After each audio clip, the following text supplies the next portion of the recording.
Programme में एक बार फिर खुशामदीद। बात हो रही थी मौजूदा सियासी सूरत हाल के हवाले से। इस हुकूमत का चूँकि वक्त अब इख्तिताम पजीर हो रहा है, 13 अगस्त को आइनी तौर पे मुद्दत पूरी हो जाएगी। उसके बाद निगरान हुकूमत आएगी। वज़ीर-ए-आज़म ने कह दिया कि निगरान हुकूमत को तमाम इख्तियारात उनके सपुर्द करके जाएंगे हम। और माशी तौर पे बड़े चैलेंजेस थे, तबाही थी, बर्बादी थी, और पाकिस्तान को एक ट्रैक की तरफ लेकर आए हैं।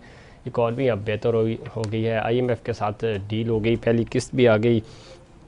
अब आहिस्ता आहिस्ता जो है वो माशी तौर पे पाकिस्तान बेहतर हो रहा है और मज़ीद बेहतर होगा। निगरान जो सेटअप होगा उसके लिए सबसे बड़ा चैलेंज ही मौजूदा इकॉनमी होगी, उसको कैसे बैलेंस करना है। IMF के साथ ज़ाहिर बातचीत होगी। जो कमेटी बनाई गई है ज़रा उसका इनपुट जो है वो बड़ा इम्पोर्टेंट है। वो मौजूदा हुकूमत तो ज़रा चली जाएगी, लेकिन अब जो निगरान वज़ीर ख़जाना होंगे और जो प्राइम मिनिस्टर होंगे वो ही कंटिन्यू करेंगे, मामलात को देखेंगे। और फिर उन्होंने 90 दिन के अंदर अंदर ज़रा इंतखाबात भी कराने हैं। और अब सियासी तौर पे निगरान वज़ीर-ए-आज़म कौन होगा इसके ऊपर भी नाम और जो जोड़ तोड़ है वो जारी है। तहफ़्फ़ुज़ात पोलिटिकल स्टेक होल्डर्स के बदस्तूर मौजूद हैं। मौलाना फजल रहमान साहब के तहफ़्फ़ुज़ात भी हैं और पाकिस्तान पीपल्स पार्टी के भी। इंतखाबात कैसे होंगे और इसके ऊपर जो हुकूमत है वो ज़्यादा निगरान हुकूमत और इलेक्शन कमीशन ने मिलकर मामला तय करने, लेकिन उससे पहले कोशिश होती है कि तमाम तरह अपने अपने लोग जो हैं वो एडजस्ट करवाए जाएँ। तो इसके ऊपर आज प्राइम मिनिस्टर ने बातचीत करते हुए उन्होंने ये भी कहा कि हमने सियासत नहीं की बल्कि रियासत की हिफाजत की और पाकिस्तान को माशी सूरत से निकाला। वो बिलावल भुट्टो ज़रदारी साहब की तारीफ़ भी कर रहे थे कि उन्होंने ख़ारजा सतह पे, ख़ारजी अमूर पे बड़ी अच्छी काविशें की और अच्छे ताल्लुकात रखे, पाकिस्तान का इमेज जो है वो बेहतर बनाने में अपना किरदार अदा किया। और यही वजह है कि सऊदीया और जो दुबई हैं वो भी साथ खड़े हैं। चीन हमारे साथ इस मुश्किल वक्त में साथ मौजूद रहा। प्राइम मिनिस्टर बार बार कहते रहे कि चैलेंजेस के बावजूद भी हमने अपनी सियासत कुर्बान की और रियासत को बचाया। अब मुस्लिम लीग नून जब इंतखाबी सियासत में जाएगी तो उसके लिए बड़ा चैलेंज होगा। इस वक्त चूँकि IMF से किस्त मिलने के बाद महंगाई में कमी तो नहीं हुई और बेरोज़गारी का ख़ात्मा नहीं हो सका। अभी ये सारी चीज़ें हैं, अभी इसके आफ्टर इफ़ेक्ट्स आने बाकी हैं। मुस्लिम लीग नून के पास क्या बयानिया होगा, वो इलेक्शन में कैसे जाएगी और कैसे चीज़ें मैनेज करेगी। पाकिस्तान पीपल्स पार्टी इस पूरी सूरत हाल में इस वक्त तक तो विन विन पोजीशन में नज़र आ रही है। उनके पास सिंध कम अज़ कम उनके महफूज हाथों में है और पंजाब में भी वो कोशिश कर रहे हैं अपने नंबर्स को बेहतर करने की, और बलूचिस्तान में और दूसरी जगहों पे भी वो जोड़ तोड़ कर रहे हैं। ज़रदारी साहब चूँकि मफाहमत जानते हैं, टेक्निकली बड़े साउंड हैं और वो ज़रा जो इस्टेब्लिशमेंट की तरफ के मामलात हैं उसको भी डील करना जानते हैं। सूरत हाल बड़ी दिलचस्प होगी। पाकिस्तान जो इस्तेकाम पाकिस्तान पार्टी है वो भी पंजाब में अपना इनपुट देगी। उनके पास कुछ जो इलेक्टिबल्स हैं उनका रोल इम्पॉर्टेंट होगा, अदरवाइज़ इतना इफ़ेक्टिव हमें वो नज़र नहीं आ रही। इस पर बात करें कि मैं ज्वाइन किया जनाब सेनेटर राना मकबूल साहब ने, सीनियर रहनुमा है, सीनियर सियासतदान है मुस्लिम लीग नून के। राना साहब खुश आमदीद कहते हैं आपको शो में। जी साहब क्या बहुत मेहरबानी, आवाज़ जरा बहुत कम आ रही जी है। शुक्रिया राना साहब, आवाज़ हम कोशिश करते बेहतर हो जाए। राना साहब किस तरह देखते हैं, एक तो प्राइम मिनिस्टर ने आज खिताब किया और उन्होंने पूरी बताया कि क्या क्या चैलेंजेस थे, इन चैलेंजेस का किस तरह सामना किया, अपनी सियासत कुर्बान की रियासत की खातिर, और ज़ाहिर वो चीज़ हमें नज़र भी आई। आज IMF की एक किस्त आ चुकी है, मामलात माशी तौर पे बहुत बेहतर हो चुके हैं। अब प्राइम मिनिस्टर ने कह भी दिया कि निगरान हुकूमत जो आएगी उनके वाले मामलात कर देंगे।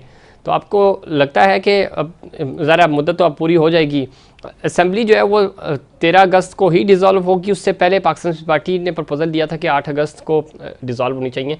इस पर भी रोशनी डालिएगा। और साथ ही साथ पाकिस्तान मुस्लिम लीग नून किस बयानिया के साथ इलेक्शन में जाएगी, मियाँ साहब की वापसी होगी, वो लीड कर रहे होंगे इस पूरे माहौल को। लेकिन शफीक साहब, यहाँ तक ताल्लुक है असेंबली के डिसॉल्व होने का, जी वो तो डेट उन्होंने ऑलमोस्ट दे दी है, एक दो दिन आगे पीछे हो सकते हैं। दूसरा, जो आप आज की बात कर रहे हैं उसके ऊपर कंसल्टेशन जारी है, जी तो हर पे आकर तो नहीं होता। बाहर सूरत 14 अगस्त से पहले असेंबली डिसॉल्व होनी है और इलेक्शन अनाउंस हो चुके हैं। ठीक। और उसके बाद इलेक्शन कमीशन ने एक डेट देनी है और इंशाल्लाह कॉन्स्टिट्यूशन के मुताबिक टाइम के ऊपर इलेक्शन होंगे। दूसरी बात आप कर रहे हैं कि जी वो मियां नवाज इंशाल्लाह आएंगे, he will lead the campaign जी और within 4-5 weeks at the most he will be here to lead the campaign। इसलिए अब आपने बात की अगला कि जी बयानिया क्या होगा। एक तो बयानिया ये है कि ये एक्सप्लेन किया जाएगा, जैसे प्राइम मिनिस्टर ने एक्सप्लेन किया कि क्या क्या हुआ जी पिछले 7 साल में और क्या क्या चीजें छोड़ के गए, किस तरह उन्होंने एक सॉवरेन एग्रीमेंट को डिफाई किया ठीक है। और यानी ट्रेल किया उसका, और जो एफर्ट्स की उन्होंने कि ये किसी तरह ये चला जाए डिफॉल्ट की तरफ ये मुल्क, और उनके जो को हॉटसेल जो सपोर्टर्स हैं आपने देख ही किया कि जलमे से लेके यानी कि इजराइल तक सपोर्टर है। इससे आप बहुत कुछ पढ़ सकते हैं बिटवीन द लाइन कि ये क्या सोचता है, क्यों उनको क्यों इतनी तकलीफ होती है। इसलिए सारे चैलेंजेस थे वो IMF को भी इन्फ्लुएंस करते रहे हैं, राइट एंड कि नहीं सही। और जो इन्होंने किया बिट्रेल उसके रिजल्ट निकले और सारी कौम ने फूटे। अब ये है कि सारी तकलीफ और ये तकलीफों का दरिया पार करने के बाद अब एक आगाज हो गया, this is lesson of development and the progress. Mian Nawaz Sharif के बारे में उनकी क्रेडिबिलिटी है विद द पीपल पब्लिक, क्योंकि उन्होंने हर दफा काम किया है, हर दफा ग्रोथ बढ़ा है, हर दफा डेवलपमेंट हुई है, रोड नेटवर्क्स बने हैं, यानी एटॉमिक बम बनाने बिल्कुल ठीक है राना साहब। ये मैं आपने बयानिया की बात की है। जी जी प्लीज। ये उनका बयानिया होगा, उनका जो पास्ट है कि क्या क्या उन्होंने कंट्रीब्यूट किया है, और इंशाल्लाह लोग जो कन्विंस होंगे उनकी बात से, क्योंकि उनकी एक अपनी इंडिविजुअल क्रेडिबिलिटी बहुत ज्यादा है। ठीक है राना साहब, अपने तो जी जी मैं इसलिए भी कह रहा हूँ कि गुज़श्ता रोज़ चेयरमैन PTI, अब ज़रा पाबंदी है, कोई नाम तो हम ले नहीं सकते, तो उन्होंने चैलेंज किया कि मियाँ साहब आए, जिस मर्जी हल्के से इलेक्शन लड़े, मैं उनका मुकाबला करूँगा और मैं खुद इलेक्शन कैंपेन भी नहीं चलाऊँगा और मैं भरपूर मुकाबला करके हराऊँगा उनको। नहीं, उनकी अक्लमंदी और दानिशमंदी और उनकी फहम ज़का तो आप सब लोगों को पता है। उनकी जो माशाल्लाह लफ्ज़बाजी भी हासिल होती है, उनकी बातों पे न जाइएगा, करने आ गए करे मुकाबला, क्यों नहीं करना, कौन उनको रोक रहा है। अनटिल अनलेस जो उनके क्रिमिनल केसेस है उनका तो पहले जवाब देना, जो उसने कौम के साथ किया है, जो मुल्क के साथ किया है, जो शोहदा के साथ किया है, जो गाजियों के साथ किया है, जो मुल्क की इकोनॉमी के साथ किया है, क्या नहीं उसने क्या क्या नहीं किया है। इसलिए ऐसे बातों को बहुत ज्यादा हमें सीरियस नहीं लेना चाहिए, करके देख ले मुकाबला क्या करना है। ठीक, तो खैर चले सही है, ये तो वक्त बताएगा, लेकिन अगर माहौल बन गया तो मुकाबला होगा फिर। जी मुकाबला क्यों नहीं है, हम तो तैयार है हर तरह से मुकाबला करने के लिए, आए बिल्कुल आए। चले ठीक है।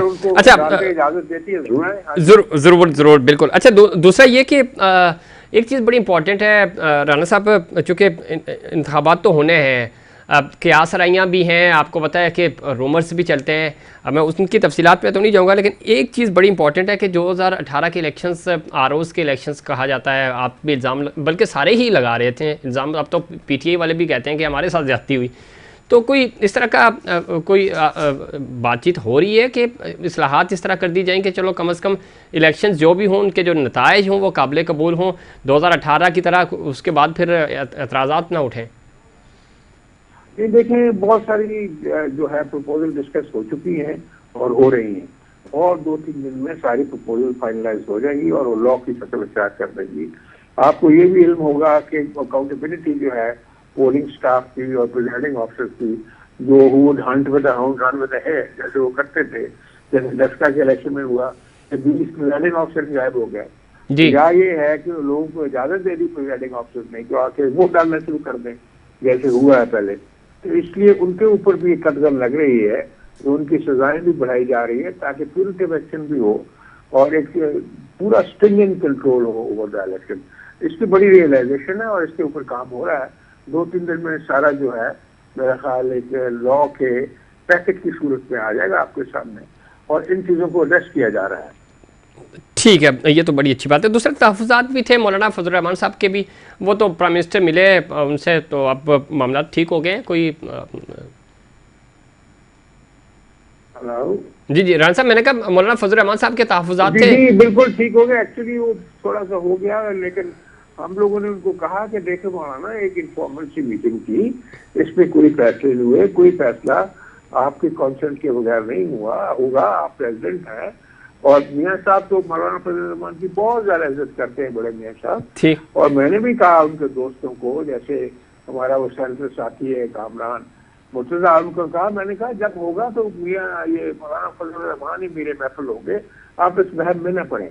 तो प्राइम मिनिस्टर ने काफी उनको क्लैरिफाई कर दिया कि ऐसी कोई बात नहीं है, जो होगा मशवरे से होगा पीडीएम का और जितने चले अच्छी बात है, मिलजुल कर ही होना चाहिए। इस वक्त हालात तो यही है कि सब मिलकर बैठे तो अच्छी बात है, पाकिस्तान पहले होना चाहिए। बहुत शुक्रिया जनाब राना मकबूल साहब, आपने प्रोग्राम में वक्त दिया। नाज़रीन, ये हमारा आज का प्रोग्राम, उम्मीद करता हूँ दीगर प्रोग्राम की तरह आज का प्रोग्राम भी आपको पसंद आएगा। मुझे और इनसाइड पाकिस्तान की पूरी टीम को दीजिए इजाज़त, अल्लाह निगहबान।